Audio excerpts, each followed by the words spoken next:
Haz por las personas lo que el ser humano no puede hacer. Aquellos que están en el fin de la línea, aquellos que ya no saben qué hacer, aquellos que se sienten acabados. Oh Dios, cuando todo está acabado para el hombre, ahí es tu grande oportunidad. En el nombre de Jesucristo yo te suplico, no dejes de escuchar una oración esta noche. No dejes de responder una oración. Mira lo que te están pidiendo ahí en su corazón. Mira el clamor silencioso por un padre, una madre, un hijo, alguien enfermo en la familia, por sí mismo. Yo no sé, pero tú escucha, Padre. Ahora abre nuestros ojos para tu palabra. En el nombre de Jesucristo te pedimos. Amén. Amigos queridos, el texto para el mensaje de esta mañana está en los versículos 13 al 15 del capítulo 2 del libro o de la epístola a los Efesios. Comienzo con el versículo 13.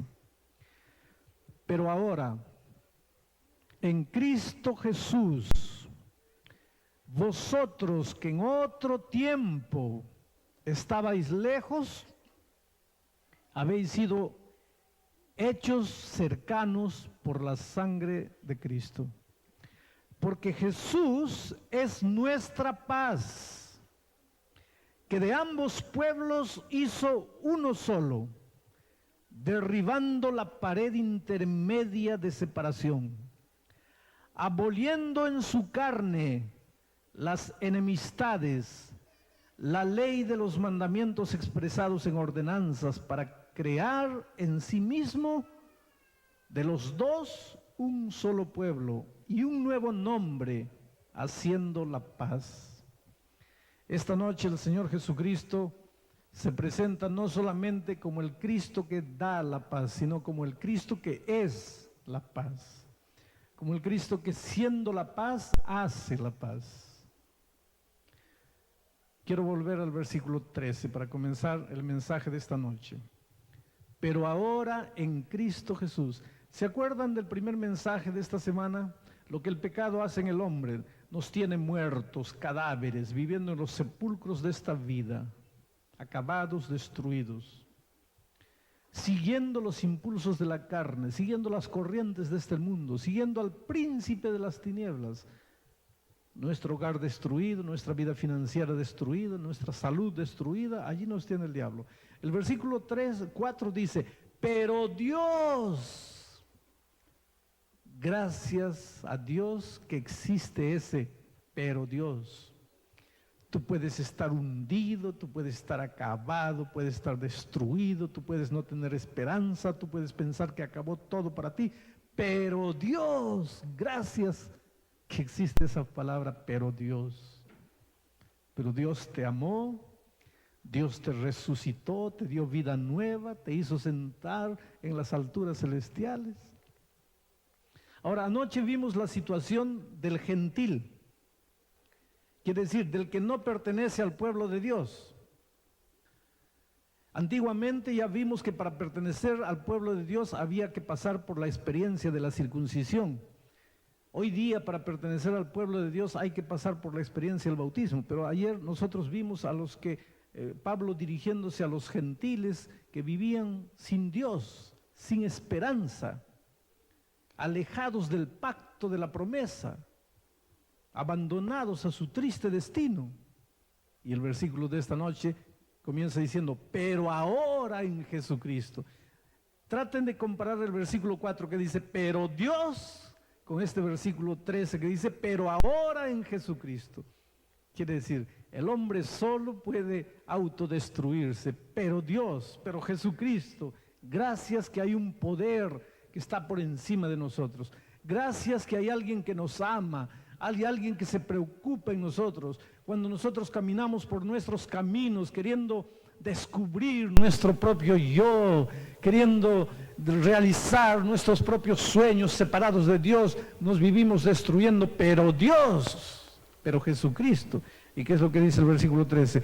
Pero ahora en Jesucristo, vosotros que en otro tiempo estabais lejos, habéis sido hechos cercanos por la sangre de Cristo. Vosotros que en otro tiempo estabais lejos. Yo no sé si tú te has dado cuenta que el pecado siempre nos lleva lejos de Dios. Adán pecó, se apartó de Dios, se fue lejos de Dios, se escondió atrás de un árbol.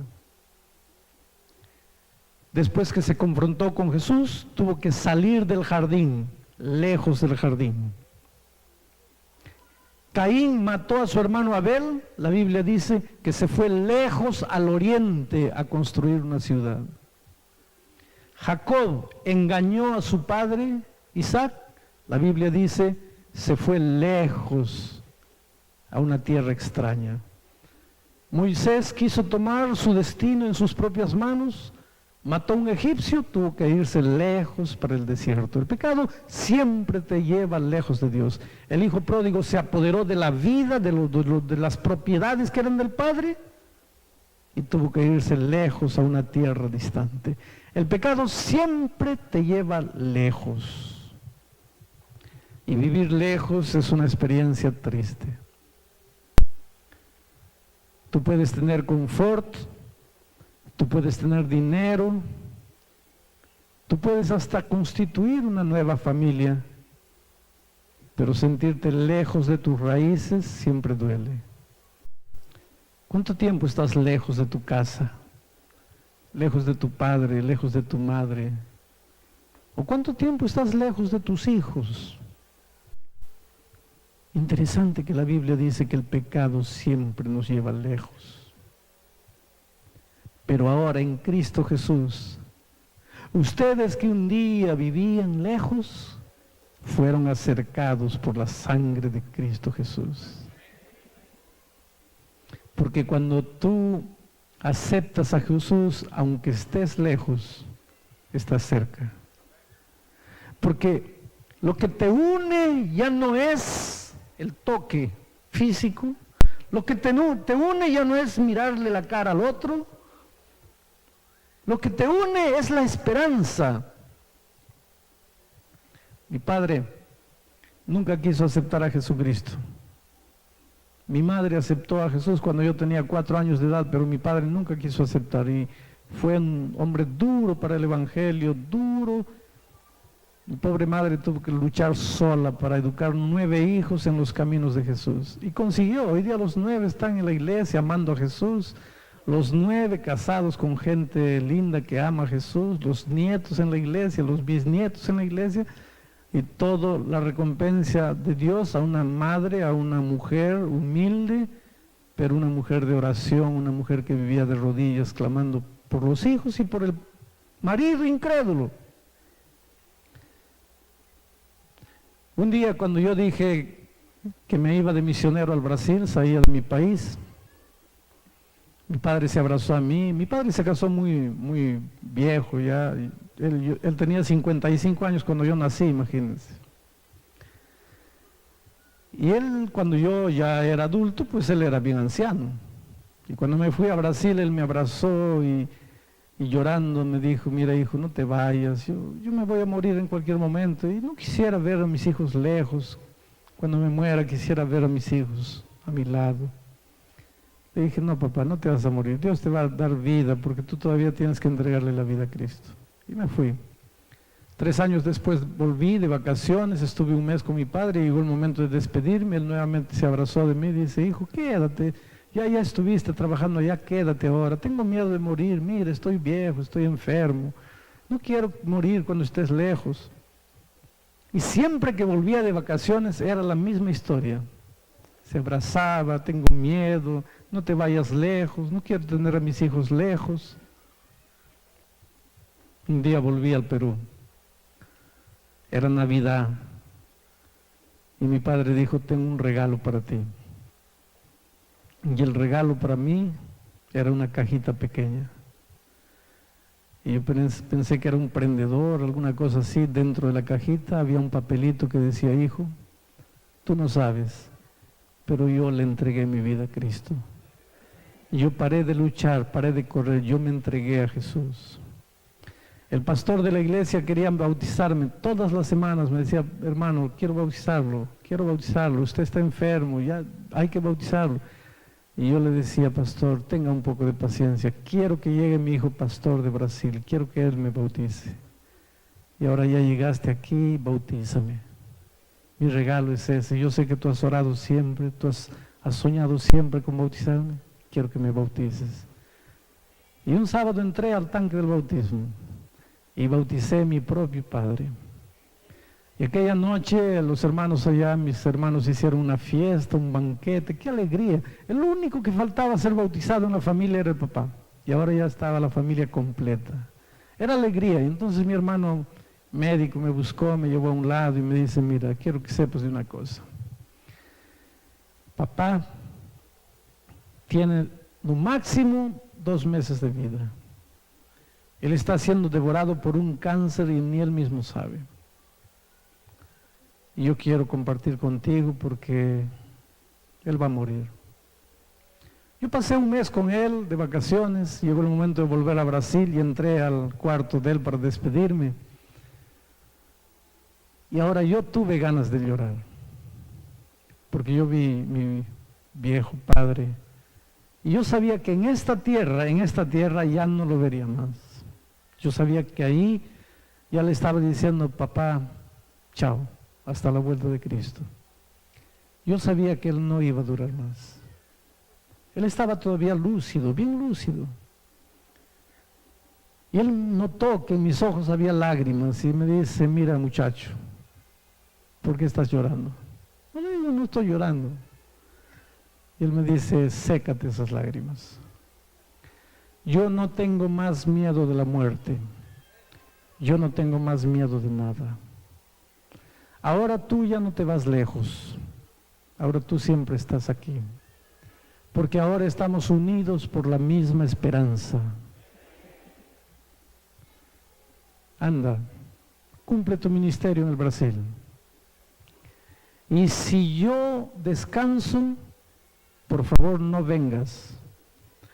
No gastes dinero viniendo a enterrarme.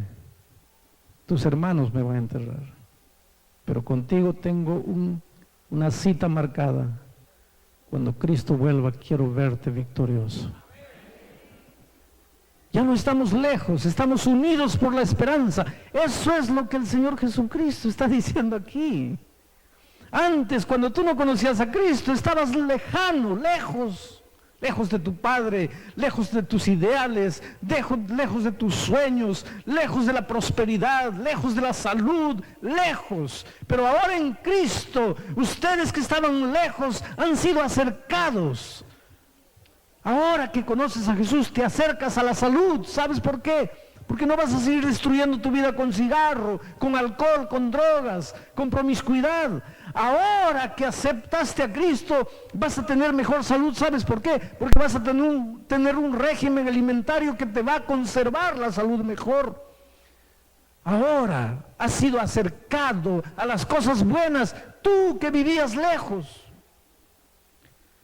El versículo 14 dice así: porque Jesús es nuestra paz, que de ambos pueblos hizo uno, derrubando la pared intermedia de separación. Aquí está hablando de los israelitas y de los judíos. Ayer vimos cuál era la separación. Los israelitas que habían sido circuncidados miraban a los gentiles que no habían circuncidados y les llamaban, ustedes son de la incircuncisión. Ellos se consideraban de la circuncisión y los miraban con indiferencia, como una clase inferior. Y el texto bíblico dice que cuando Cristo vino para unir, pero infelizmente el pueblo de Israel no aceptó a Jesús. San Juan dice, a los suyos vino y los suyos no lo recibieron. Y cuando Israel no recibió a Jesús, entonces ahora pertenece al pueblo de Dios, no quien nace en el Estado de Israel. Ahora pertenece al pueblo de Dios quien acepta a Jesús como su Salvador. Ya no necesita ser circuncidado, necesita ser bautizado. Porque al bautizarte, tú recibes la visa, la credencial, la ciudadanía de pertenecer al pueblo de Dios. Y cuando tú tienes el pasaporte con ciudadanía, tú no tienes miedo que llegue el día del juicio, el día en que tú tengas que enfrentar el departamento de migración del reino de los cielos. Pero el texto de esta noche dice que El Señor Jesús es nuestra paz, que Él hizo de ambos pueblos uno. Gentiles e israelitas, ahora en Cristo se tornaban un pueblo, el pueblo cristiano. Él hizo de dos pueblos uno, el pueblo cristiano. Y Jesús dice, derribó la pared intermediaria de separación. ¿Qué pared intermediaria de separación? Derribó la pared intermediaria de separación, aboliendo en su carne las enemistades. ¿Qué enemistades? La ley de los mandamientos expresados en ordenanzas para crear en sí mismo de los dos un solo pueblo. Y aquí comienzan las confusiones.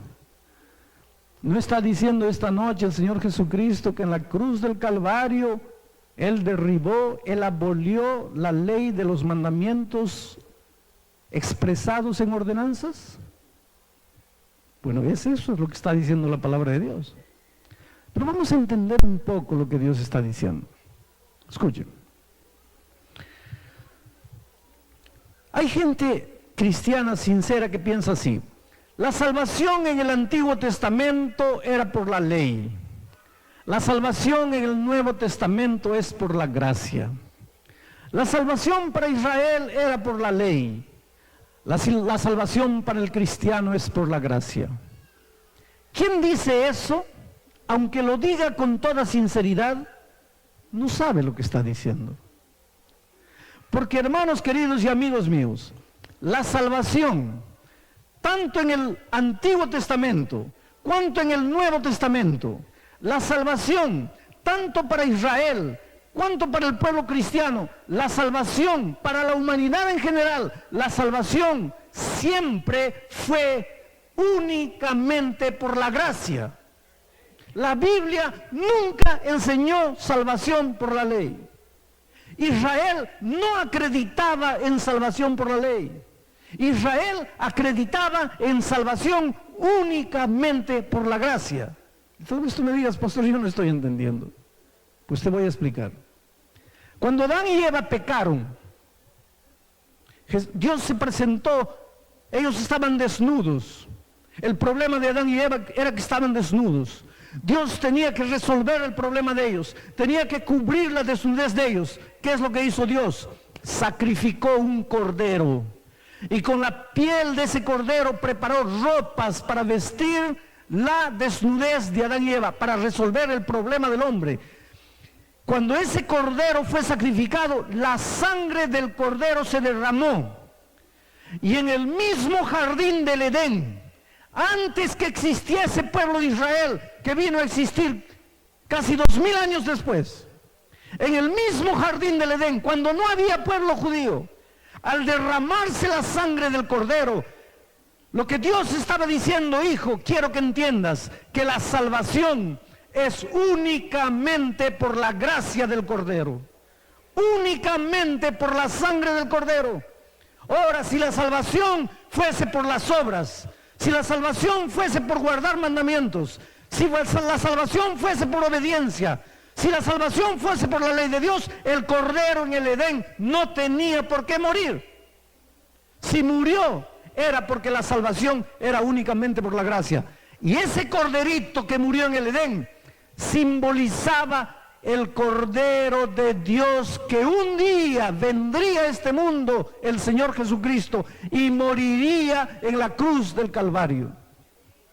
Cuando comenzó el pueblo de Israel, años después, Dios les dio a Israel ordenanzas, leyes, muchas leyes expresadas en forma de ordenanzas.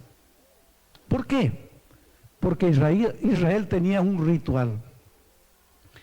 Israel, todos los días los israelitas deberían sacrificar un cordero, todos los días. ¿Por qué deberían sacrificar un cordero? Porque ellos creían en la salvación únicamente por la gracia del cordero. Cada vez que ellos sacrificaban un cordero, en realidad estaban mirando a la cruz de Cristo que un día vendría. Cuando ellos sacrificaban el cordero y veían morir al cordero sin reclamar, porque el cordero es un animal que muere sin gritar, mata un puerco para ver cómo grita. Ahora mata un cordero, gime en silencio, pero muere. Isaías 53 describe cómo muere el cordero. Jesús, el Cordero de Dios, murió en la cruz del Calvario. Pero Israel, que creía en la salvación por la gracia, sacrificaba el cordero, simbolizando al Cordero de Dios que un día vendría a morir en la cruz del Calvario. Ahora, para el sacrificio del cordero, Dios le dio a Israel muchas leyes en forma de ordenanzas. El cordero debía ser sin mancha. Nunca deberían traer un cordero que estaba enfermo. El cordero debería ser sin mancha. Mientras el sacerdote sacrificaba el cordero, el israelita debería transferir sus pecados por el cordero. Una vez por año el sacerdote debería entrar al lugar santísimo del santuario para limpiar el santuario. En ese mismo día los israelitas deberían traer dos machos cabríos. En fin, muchas ordenanzas. Ordenanzas con relación a alimentación, ordenanzas con relación a salud, ordenanzas con relación a higiene, ordenanzas con relación al tabernáculo, al sacrificio. Israel tenía una montaña de leyes expresadas en forma de ordenanzas. Pero todo eso apuntaba a Jesús, el Cordero de Dios que vendría para morir por el hombre. Ahora, Cristo vino. Cristo anduvo entre los judíos. Finalmente Cristo murió en la cruz del Calvario. Y en el momento que Jesús murió en la cruz del Calvario, el velo del templo se rasgó. ¿Por qué se rasgó?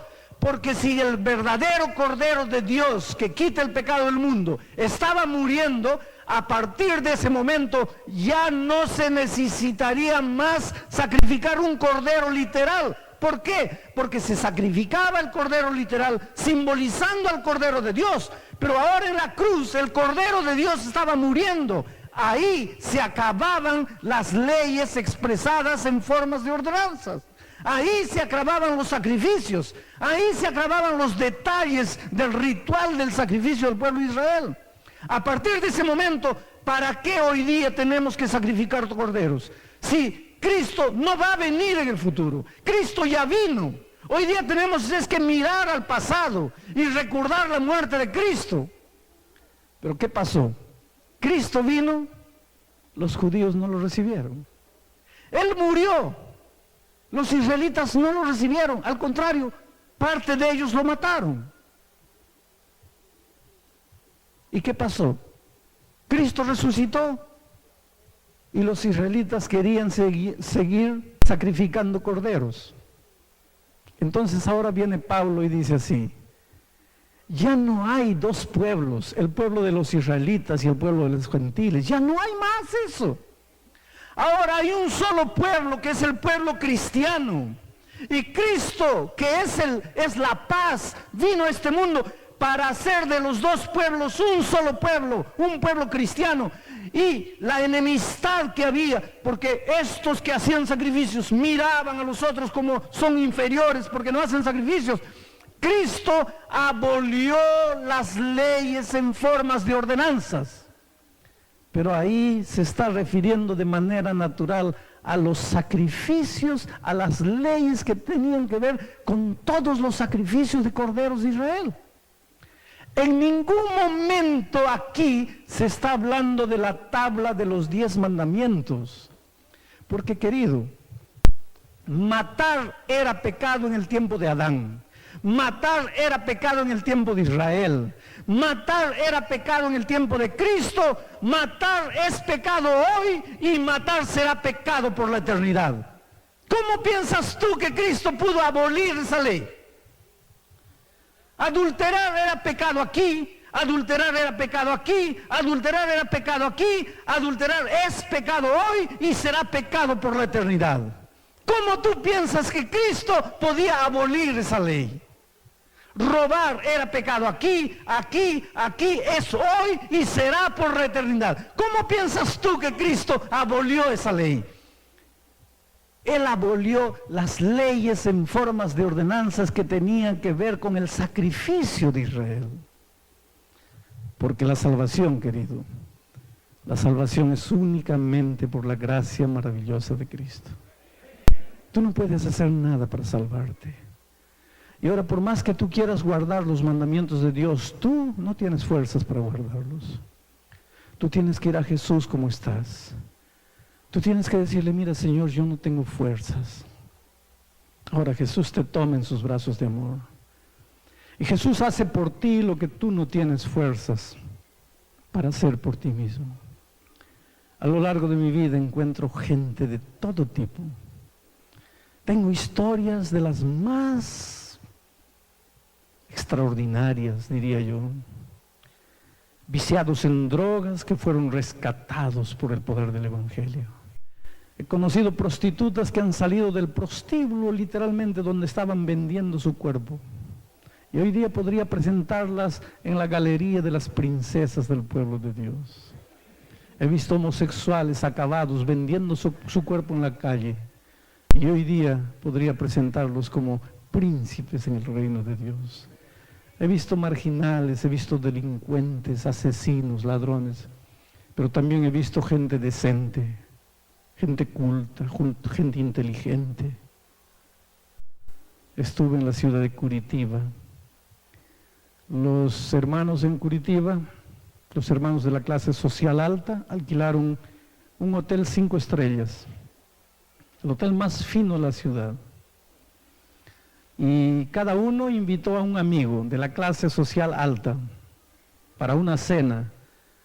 Y después le dijeron, mira, pero antes de la cena vamos a escuchar la conferencia de un pastor. Y ellos invitaron a sus amigos. Habían como 800 personas presentes. Estaba la gobernadora del estado, habían diputados, senadores, industriales, empresarios, gente millonaria, gente rica, artistas, gente famosa. Cuando empecé a hablar de Cristo, y de repente comencé a ver brillar la emoción en los ojos de las personas. Vi más de una lágrima esconderse en los ojos.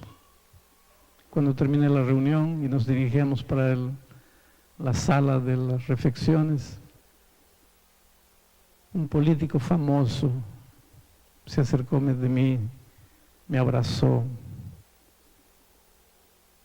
No podía hablar una palabra, no podía decir una palabra, pero me abrazó fuerte y me dice, pastor, usted sabe lo que le estoy queriendo decir.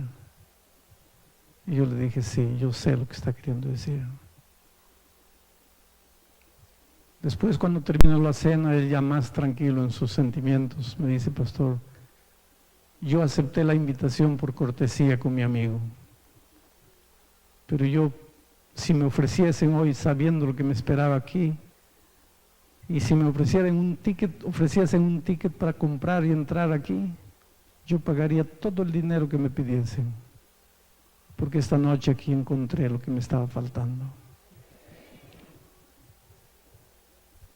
La humanidad está muriendo por falta de Cristo. Aquí el texto de esta Biblia presenta a Cristo no como el que da la paz, sino como Cristo el que es la paz. Vivimos en un país donde falta paz. Aquí se presenta a Cristo como el unificador, el que trae de un lado y de otro lado las personas y las une. Dice así, porque Él es nuestra paz, que de ambos pueblos, de dos pueblos, hizo un solo pueblo. Yo te pregunto esta noche, en tu familia, ¿hay dos pueblos? Esposo por un lado, esposa por otro lado, dos pueblos diferentes. Bueno, solo Jesús es capaz de unir los dos pueblos en un pueblo. En tu familia los hijos están por un lado, los padres por otro lado. Los hijos no obedecen más, no quieren saber más de los padres, no respetan más a los padres. ¿Quieres tener una familia unida de nuevo? Ven a Jesús. Él es capaz de hacer de dos pueblos un solo pueblo. El otro día visité en un hospital una persona que estaba allí internada porque había recibido un monte de balazos. Le descargaron 6 tiros de un revólver. No lo mataron de milagro. Y lo interesante es que quien le había disparado todo el tambor de balas era su hermano carnal. ¿Y por qué? Porque el padre murió. El padre solo tuvo 2 hijos, ellos 2. Y les dejó un terreno de 50,000 metros cuadrados. Y los 2 se dividieron el terreno, 25,000 metros para cada uno. Y mientras uno viajaba de vacaciones, el otro construyó un muro, solo que se metió 50 centímetros en el terreno del otro. 50 centímetros en un terreno de 25,000 metros. Y el otro quedó tan bravo que agarró el revólver y le disparó todo el revólver. Ahora uno estaba preso y el otro en el hospital muriendo.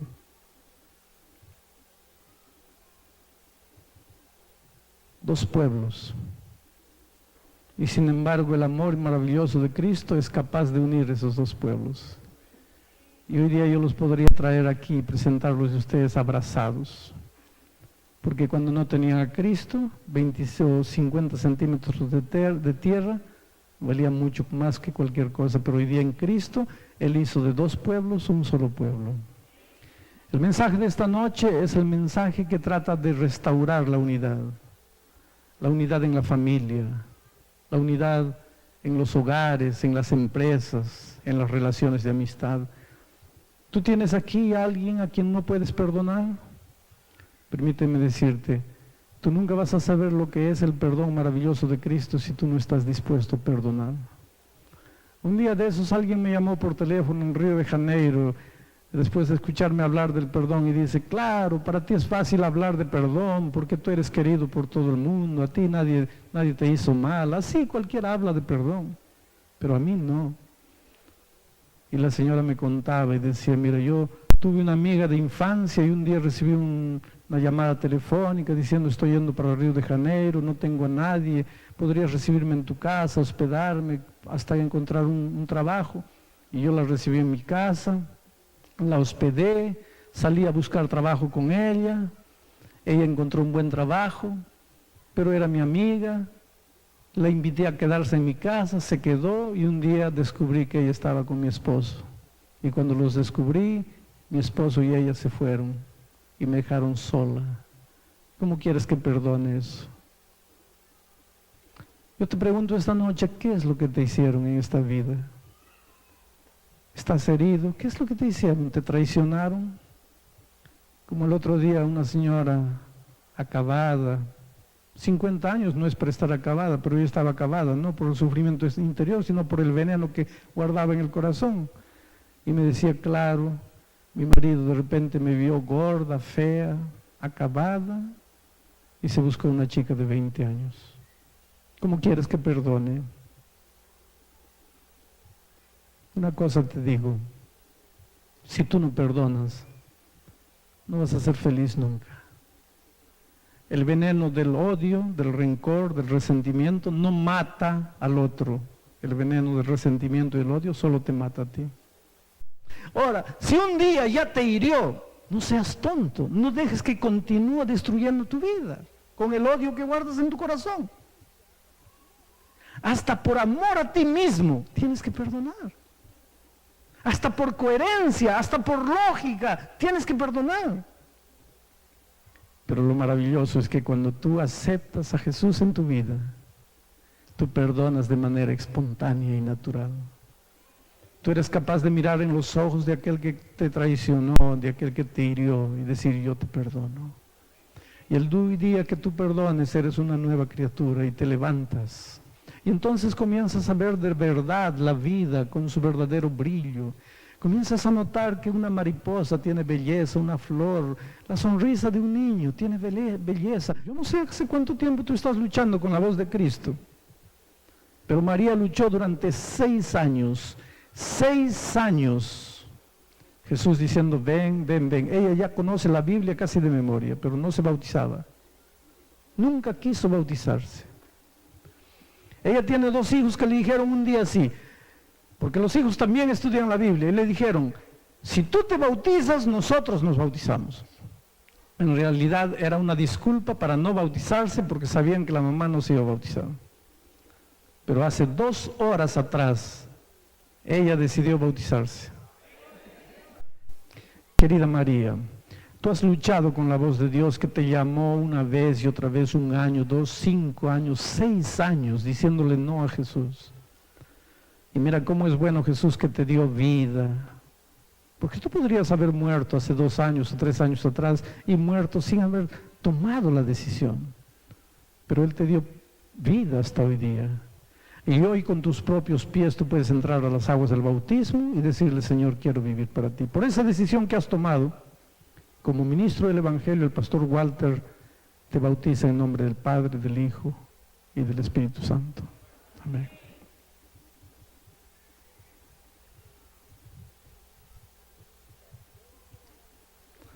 Una vida transformada para el reino de Dios.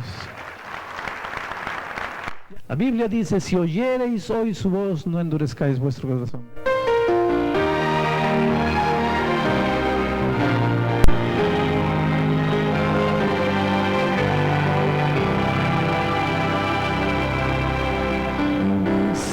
Las palabras no pueden expresar todas las cosas que tienes en tu ser. Sientes un vacío que te aflige el corazón. Aún así tú debes ir a Cristo tu Señor. Ven a mí, Jesús invitando está. Extiende tu mano y ven con Cristo andar. Quieres ir y darte su paz.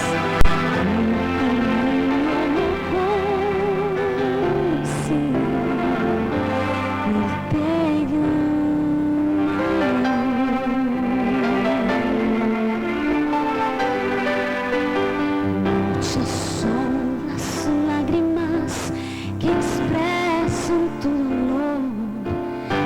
Lucen de tus luchas, revelan tu sufrir, mas la victoria es tuya.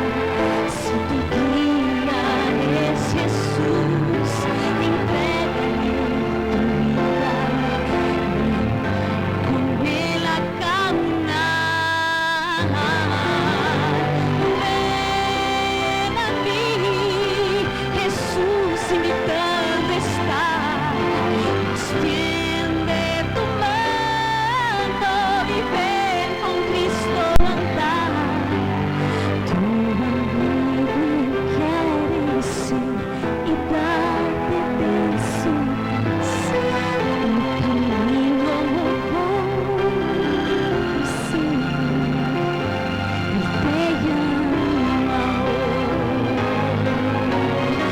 Ven a mí, Jesús invitando está.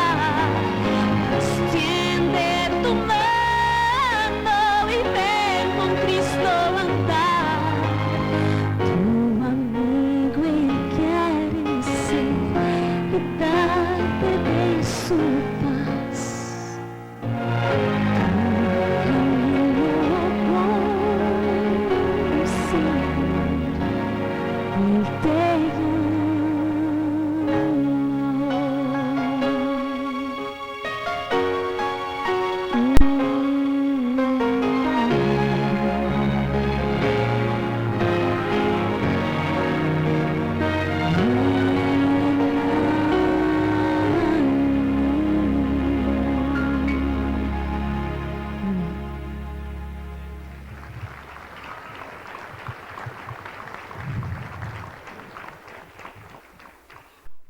¿Te vas a esconder dónde? ¿Te vas a ir para dónde? El Señor Jesucristo te está llamando ahora. Por favor, levántate ahí donde estás. Este es el grande momento de tu vida.